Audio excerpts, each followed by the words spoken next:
Assalamualaikum warahmatullahi wabarakatuh. Kami dari kelompok 2 akan mempresentasikan hasil kerja kelompok kami, yaitu mengenai konsep pengembangan materi media dan sumber belajar pendidikan kewarganegaraan di sekolah dasar kelas 1. Baik, di sini sebelum kami memulai presentasi kami, izinkan kami untuk memperkenalkan diri kami terlebih dahulu. Saya Melisa Karoma sebagai moderator dan penyaji. Kemudian rekan-rekan saya, yang pertama Freddy Chandra Saputra sebagai penyaji, kemudian Fitriana dengan NPM 1816054 sebagai penyaji, Miftahul Jannah sebagai penyaji, kemudian Nadia Mahya Fatia sebagai penyaji, dan yang terakhir adalah Putri Ayu Febilia sebagai penyaji.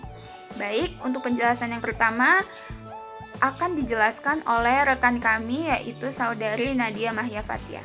Baik, di sini saya Nadia Mahya Fatia. Saya akan menjelaskan yang pertama, pengertian materi pembelajaran. Dalam sebuah artikel yang ditulis oleh Ahmad Sudrajat pada tahun 2008, materi pembelajaran adalah pengetahuan kognitif efisien dan psikomotorik yang harus dikuasai peserta didik dalam rangka memenuhi standar kompetensi yang ditetapkan.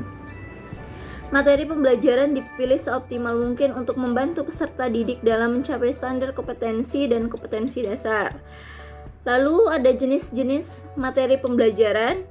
Menurut Harjanto pada tahun 2010 di dalam buku Perencanaan Pengajaran Jenis-jenis Materi Pembelajaran dapat diklasifikasikan sebagai berikut, yaitu yang pertama ada fakta, yang kedua ada konsep, ketiga ada prinsip, yang keempat ada prosedur, dan yang kelima ada sikap atau nilai.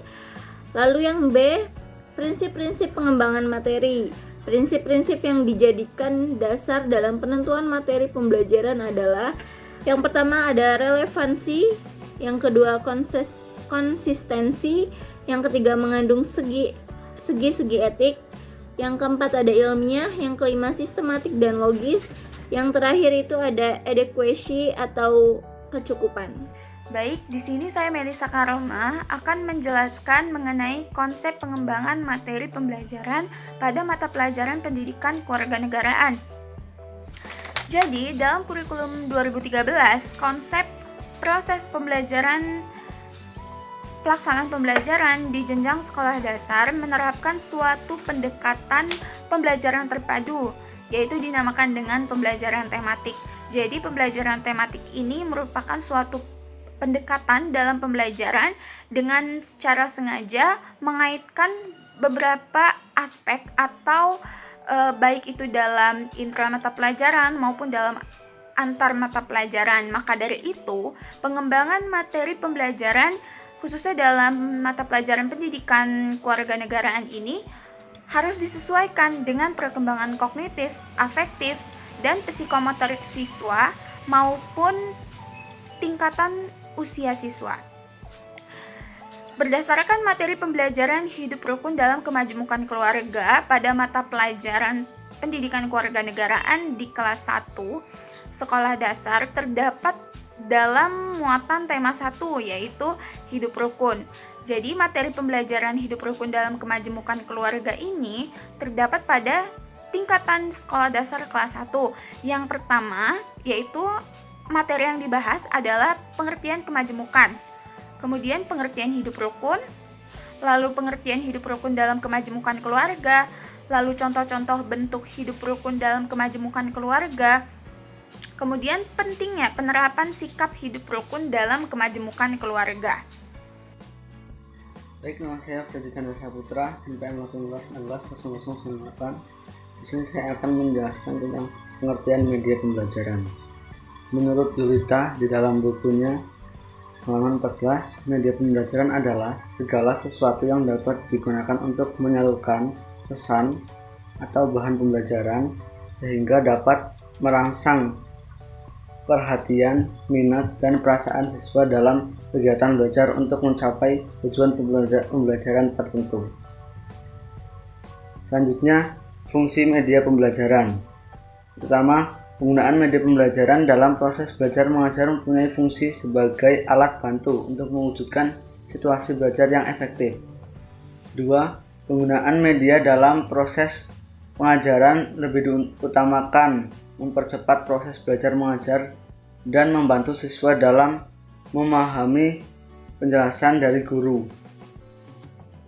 Kemudian yang ketiga, penugasan alat peraga dalam pengajaran lebih diutamakan untuk meningkatkan mutu belajar mengajar. Perkenalkan, nama saya Fitriana, NPM 18160054. Di sini saya akan menjelaskan konsep pengembangan media pembelajaran PKN. Dalam materi pembelajaran pada mata pelajaran PKN sekolah dasar, yaitu hidup rukun dalam kemajemukan keluarga pada tingkatan kelas 1 SD, pengembangan media sesuai dengan kognitif maupun kebutuhan siswa kelas 1 SD. Karena media sangat penting dalam proses pembelajaran agar pesan atau tujuan yang ingin dicapai oleh guru dapat diterima oleh siswa. Di sini kelompok kami membuat dua media, yang pertama yaitu video, yang kedua yaitu papan bergambar. Yang pertama yaitu video.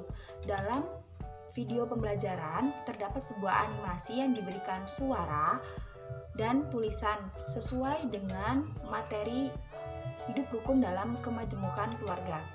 Berikut contohnya. Assalamualaikum, kami dari kelompok 2 izin memperkenalkan nama anggota kelompok kami. Yang pertama Fitriana 54, yang kedua Freddy Chandra Saputra, yang ketiga Melisa Karoma, yang keempat Miftahul Jannah, yang kelima Nadia Mahya Fatia, dan yang keenam Putri Ayu Febilia.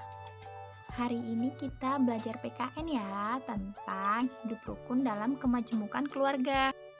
Apa itu hidup rukun dalam kemajemukan keluarga? Hidup rukun itu dalam keluarga adalah sikap saling menghormati, sikap saling menolong, sikap saling menyayangi, sikap saling mengasihi dalam keluarga bersama adik, kakak, orang tua, dan saudara-saudara kita yang lain.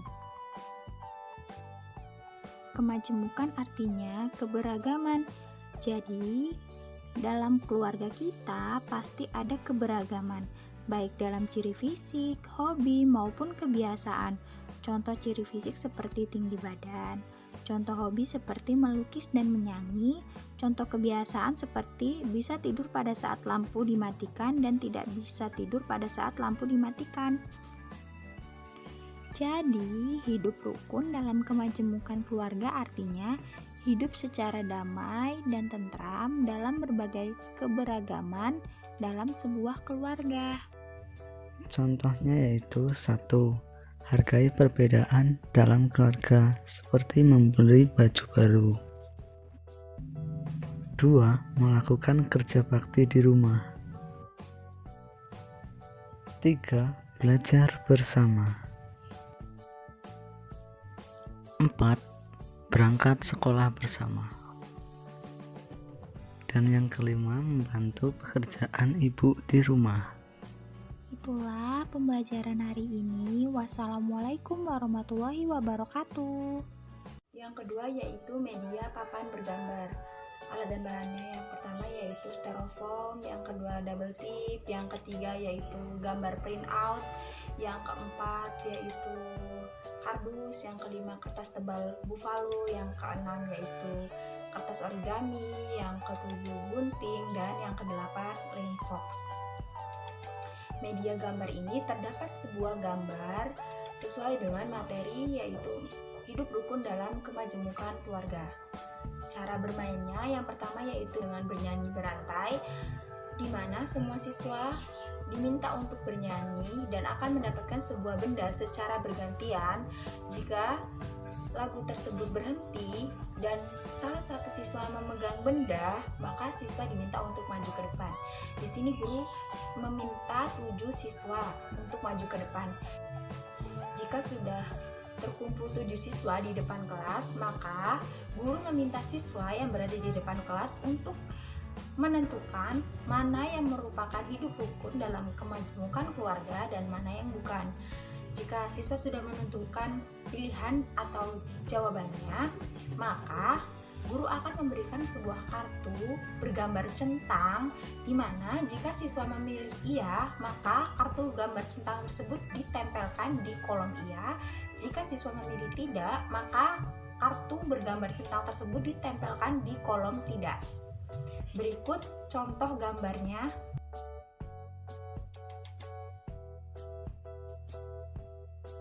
Saya Miftahul Janah, NPM 18160082. Di sini saya akan melanjutkan pemaparan materi, yaitu tentang pengertian sumber belajar. Menurut Sanjaya, tahun 2010, halaman 228, sumber belajar adalah segala sesuatu yang ada di sekitar lingkungan kegiatan belajar yang secara fungsional dapat digunakan untuk membantu optimalisasi hasil belajar. Optimalisasi di sini tidak hanya berupa hasil belajar, namun ditinjau juga dari proses interaksi siswa dengan berbagai macam sumber yang merangsang dan mempercepat pemahaman dan penguasaan bidang ilmu yang dipelajari. Selanjutnya, jenis-jenis sumber belajar. Dari pengertian sumber belajar, melahirkan beberapa pembagian jenis sumber belajar, yaitu 1. Sumber belajar berupa pesan, yang kedua manusia, yang ketiga peralatan, yang keempat teknik atau metode, yang kelima lingkungan atau setting. Kemudian ada manfaat sumber belajar. Yang pertama, dapat memberikan pengalaman belajar lebih konkret atau secara langsung. Yang kedua, dapat menyajikan sesuatu yang tidak mungkin diadakan dan dikunjungi secara langsung. Yang ketiga, dapat menambah dan memperluas wawasan. Yang keempat, dapat memberikan informasi yang akurat dan terbaru. Yang kelima, dapat membantu memecahkan masalah pendidikan. Yang keenam, dapat memberikan informasi. Yang ketujuh, dapat merangsang untuk berpikir kritis, bersikap positif, dan berkembang lebih jauh. Terima kasih. Putri Ai Febiria Simajuntak, NPM 18160101. Di sini saya akan menjelaskan tentang konsep pengembangan sumber belajar. Sumber belajar PKN berdasarkan materi pembelajaran hidup rukun dalam kemajemukan keluarga sumber dari guru sebagai sumber belajar utama, tetapi juga menggunakan 3 sumber belajar yang terbentuk bahan dan buku dan 1 sumber belajar berbentuk video pembelajaran. Assalamualaikum warahmatullahi wabarakatuh. Selamat pagi anak-anak. Bagaimana kabarnya hari ini? Semoga kita semua selalu dalam keadaan sehat dan tetap semangat untuk belajar. Baik, sebelum kita memulai kegiatan pembelajaran, mari kita berdoa terlebih dahulu. Ibu yang memimpin doa. Berdoa dimulai. Berdoa selesai. Baik, hari ini kita akan belajar pada tema hidup rukun. Nah, Ibu ingin bertanya sebelumnya, anak-anak kegiatan apa aja sih yang sering dilakukan anak-anak bersama kakak, bersama ayah dan ibu, maupun bersama adik? Ayo, kegiatan apa? Iya, jadi kegiatan yang sering dilakukan di rumah seperti mencuci piring, membantu ibu membersihkan rumah, kemudian kerja bakti di rumah, lalu membantu kakak atau adik mengerjakan PR. Itu semua itu merupakan contoh sikap hidup rukun di rumah. Nah, jadi anak-anak, kalau anak-anak membantu kedua orang tua, itu merupakan sudah menerapkan salah satu sikap hidup rukun di rumah. Nah, Ibu ada beberapa gambar, coba anak-anak perhatikan. Ada yang tahu gambar-gambar ini merupakan contoh hidup rukun di mana saja? Ya, yang pertama ini adalah contoh hidup rukun di rumah bersama kakak. Yang kedua, bermain sepeda, kakak dan adik. Yang ketiga, ini ada gambar sikap hidup rukun bersama teman di sekolah. Ini memakai baju seragam sekolah seperti anak-anak. Kemudian yang terakhir ada sikap hidup rukun di dalam lingkungan masyarakat.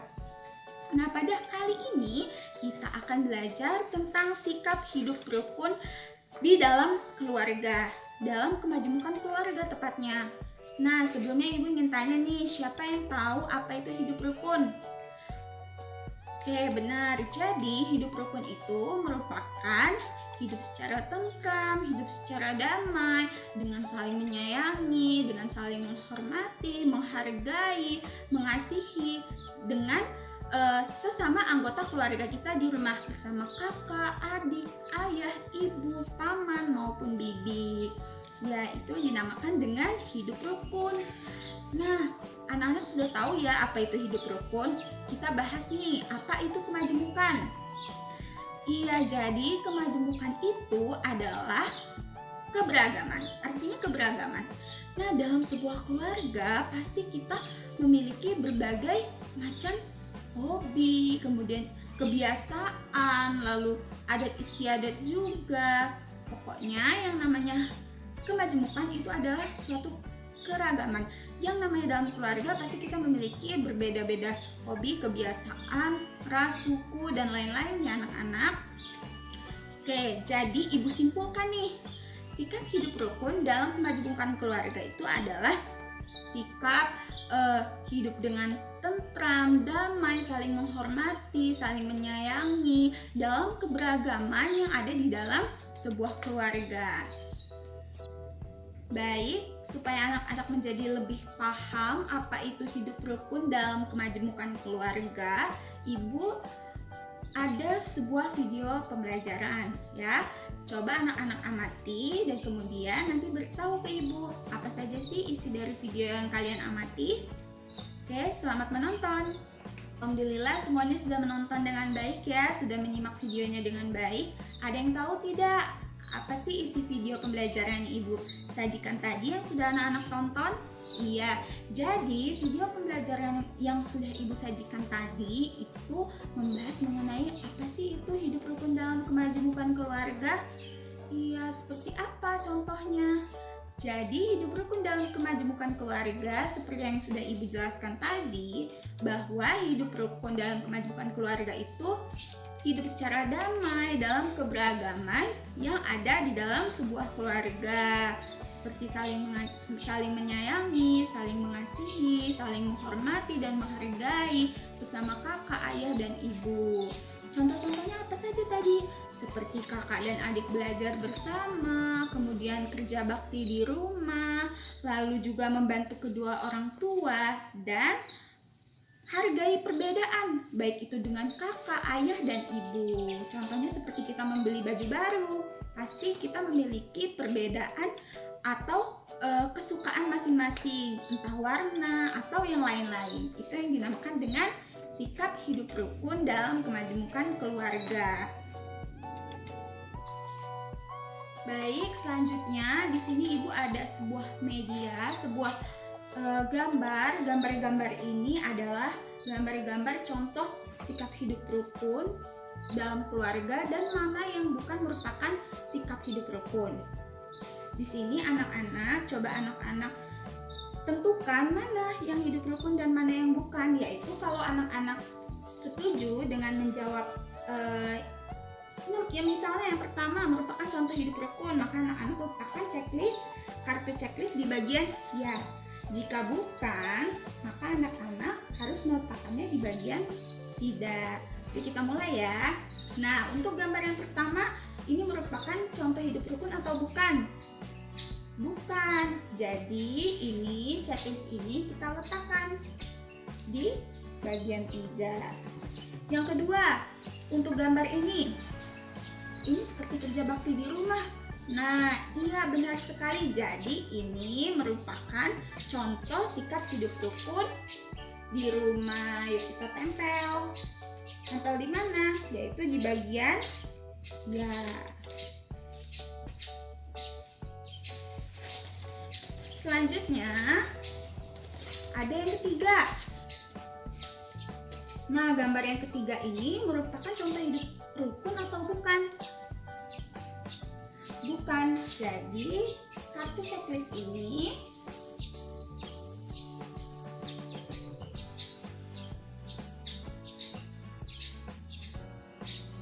kita letakkan di tidak. Gambar yang selanjutnya, yang keempat, ini merupakan contoh hidup rukun atau bukan? Iya, jadi ini bukan merupakan contoh hidup rukun ya. Kita letakkan kartu checklistnya di bagian tidak. Selanjutnya, gambar yang selanjutnya, ini merupakan hidup rukun atau bukan? Ya, ini merupakan contoh sikap hidup rukun di rumah bersama ibu, kakak, dan adik. Yuk kita tempel di bagian ya. Ini merupakan contoh hidup rukun atau bukan? Iya benar, jadi yang gambar selanjutnya ini merupakan contoh sikap hidup rukun ya. Belajar bersama kakak. Nah yang terakhir, ini contoh sikap hidup rukun atau bukan? Iya, jadi yang terakhir ini bukan merupakan contoh sikap hidup rukun di rumah. Kita letakkan checklist di bagian tidak. Oke, kita sudah bisa menyesuaikan dan menggunakan gambar-gambar ini sebagai penentu mana sih yang merupakan sikap hidup rukun dan mana yang bukan. Yuk, beri tepuk tangan untuk semuanya. Oke, baiklah anak-anak, sekian kegiatan pembelajaran yang dapat Ibu sampaikan. Semoga anak-anak mengerti, memahami, dan bermanfaat untuk anak-anak ya materi yang telah Ibu sampaikan.